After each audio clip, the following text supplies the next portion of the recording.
Alright, hello everyone and welcome to this tutorial that I will be doing on this 8x10 piston door that I showcased on r/redstone. I'll be doing this tutorial since a few people requested this tutorial.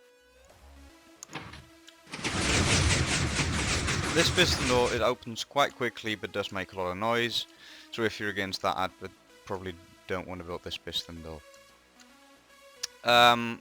I've made the design so it uses the least amount of resources possible. This is a door that you're going to want to put in your base by the end game, since you will need about 80 slime blocks and about 80 honey blocks, which is quite a lot. So let's get started on the tutorial for this thing. As you can see, the door is relatively compact for the size it is. So for the tutorial, you're going to want to start by getting an immovable object and coming up 2 high and 8 over. That's 2, 3, 4, 5, 6, 7, 8. And remove this block. Come out 1.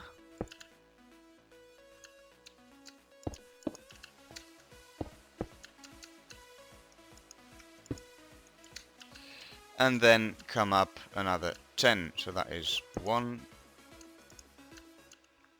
2, 3, 4, 5, 6, 7, 8, 9, and that is 10.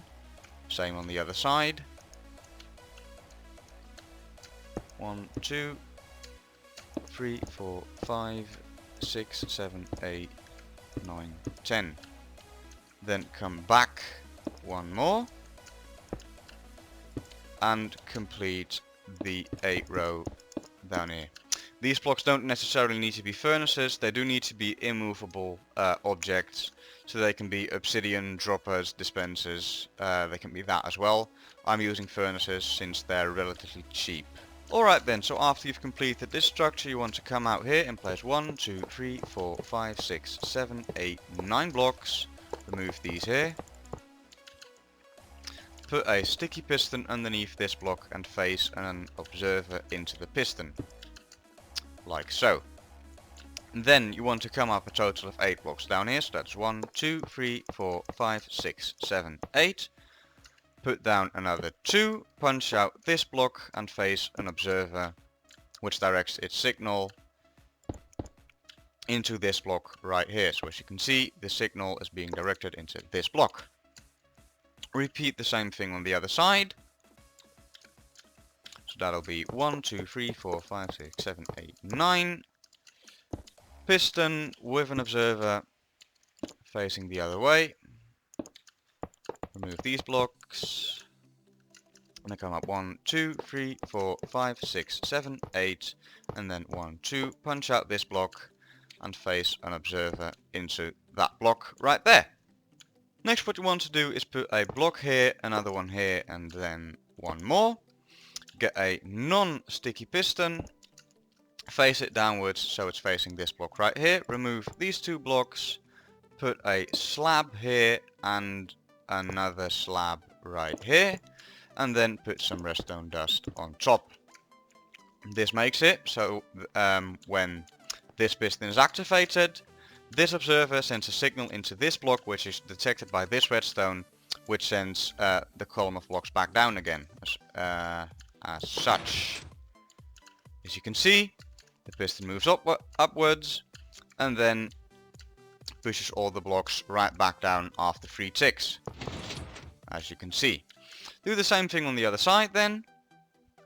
So we want to come out by 1, and then up by 2, get a normal piston, face it in there, get a half slab on the piston and the half slab on this block, remove this block and put some redstone dust on top. After you've completed that step, you want to get your observers out and face 10 of them in the side of this column right here, and another one on top right there, so they're right up to the sticky piston.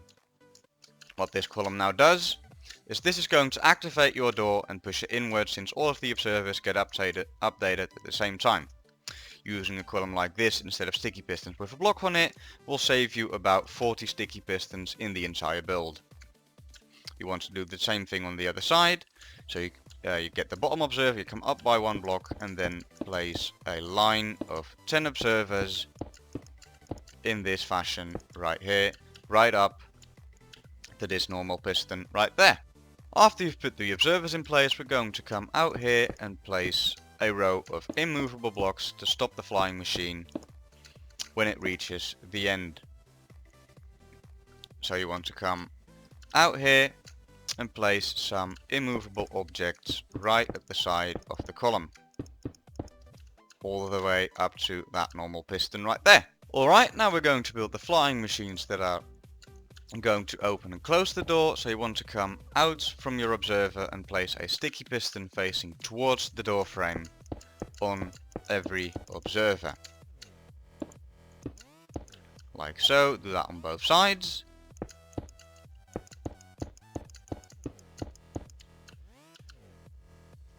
Next, get yourself some slime blocks and place them like so. Come up by one and place honey blocks, and you want to alternate this pattern all the way up to the top. You don't want to use slime blocks on the same layers, since they'll stick to each other and that will break your door. Then the other side, we're going to start with honey blocks, since we've already got slime blocks on that side, on the bottom side, and if we use slime blocks here as well, the two doors will stick to each other when closed and it won't function.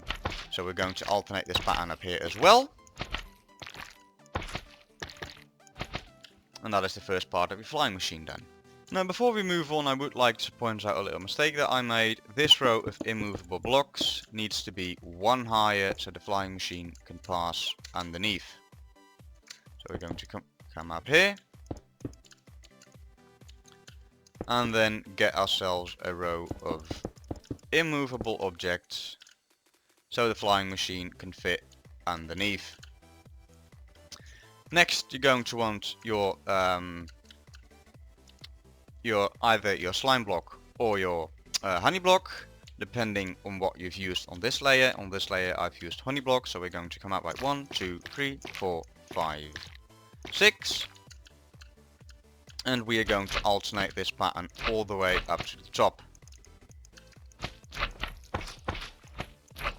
And I meant to use honey blocks there, since you can't use slime blocks because the door will stick to each other and you'll get over the 12 block push limit for the pistons and your door will break.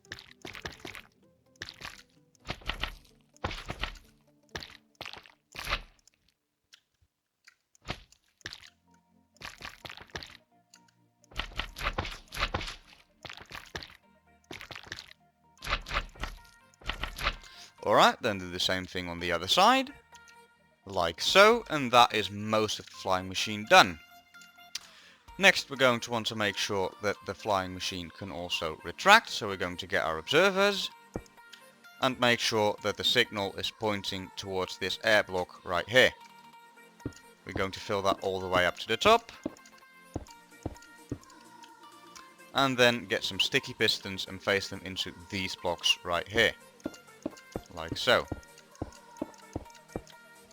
We're going to do the same thing on the other side. So we're going to want to get our observers and put them down like this. Make sure all signals are facing towards this direction.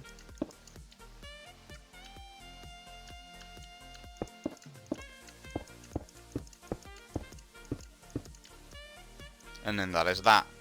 Alright, so next we're going to want to get our building blocks and place them in like this. We're going to get 4 layers, or a 4 wide piece from every bit of the door. So when they shut, you've got an 8 wide door. Going to do that on both sides. You can place these in when the observers are in place. Unless you do not have these immovable objects here, you want to make sure these are in place, otherwise your door might take off when you put in the building blocks. So we're just going to fill this bit in as well.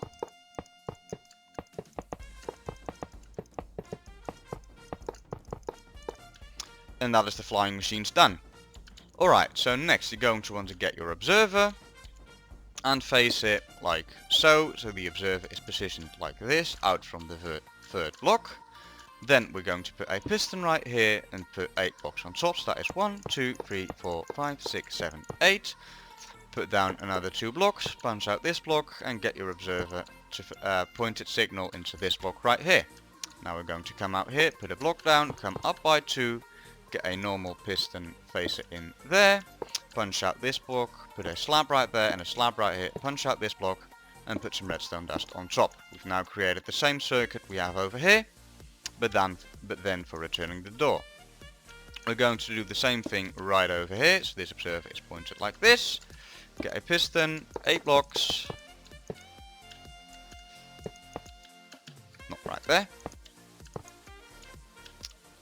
As such, punch out this block here, put your observer in there, which points its signal into this block, come out 1 block, go up by 2, a piston, punch out this block, a slab right there and a slab right there, and put some dust on top. Now we're going to get our observers and face them and get them to point their signal right into these blocks right here. This makes it so that when the door is closed, these pistons will be up against these observers. We update these observers, and that will send the flying machine back. So we're going to get one up here as well, and we're going to follow this pattern all the way down for the entire door. We want to get the observers in last, since they can update blocks when they're placed, which can cause your door to break if it's not finished completely. So we're going to do the same thing over here. Placing all of these observers which are pointing their signal into these blocks right here. We want to put the observers up to the top of the door so that all pistons get activated. Now all that's left to do is to wire up the doors so they can work together. The first thing to do now, which is very important, is to quickly punch out all of the observers, which you're going to update the pistons and replace them by normal building blocks. This is so you don't accidentally activate one part of the door when placing in all of the redstone. So we're going to place in the redstone right here.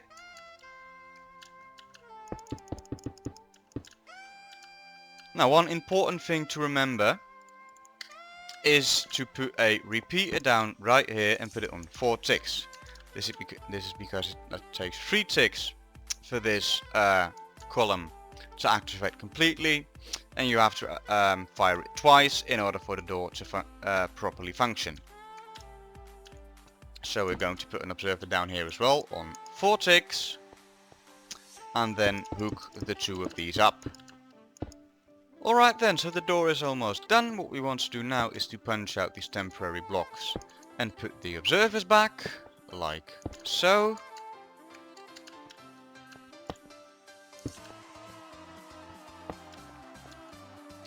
And now we are going to want to get in the buttons. So from this block we want to come up 1, 2 and 3. Then put a block right here and a sticky piston right here. We're going to put a observer on that sticky piston which will face its signal downwards. On this block right here we are going to put 1 bit of redstone dust, and then we are going to put a line of redstone down here which gets connected to the main line with a repeater on 1 tick. On this side we're going to want to come out from this furnace, put a block right there, put a sticky piston right there with an observer on its face which faces the signal downwards as well. Get some dust right here and get your repeater and face it in the main line. Last thing to do now is to put on the buttons and press them. That is your door working. You can now encase the door if you want with any block you like, the following, to make it look that little bit better. That's it for this tutorial. If you have any questions, let me know. You can also shoot me a message if the door won't work, and I'll come and have a look. If you have any tips for me, leave them down in the comments. I'll be glad to hear them, since this is my first tutorial and I'm only new to this shit.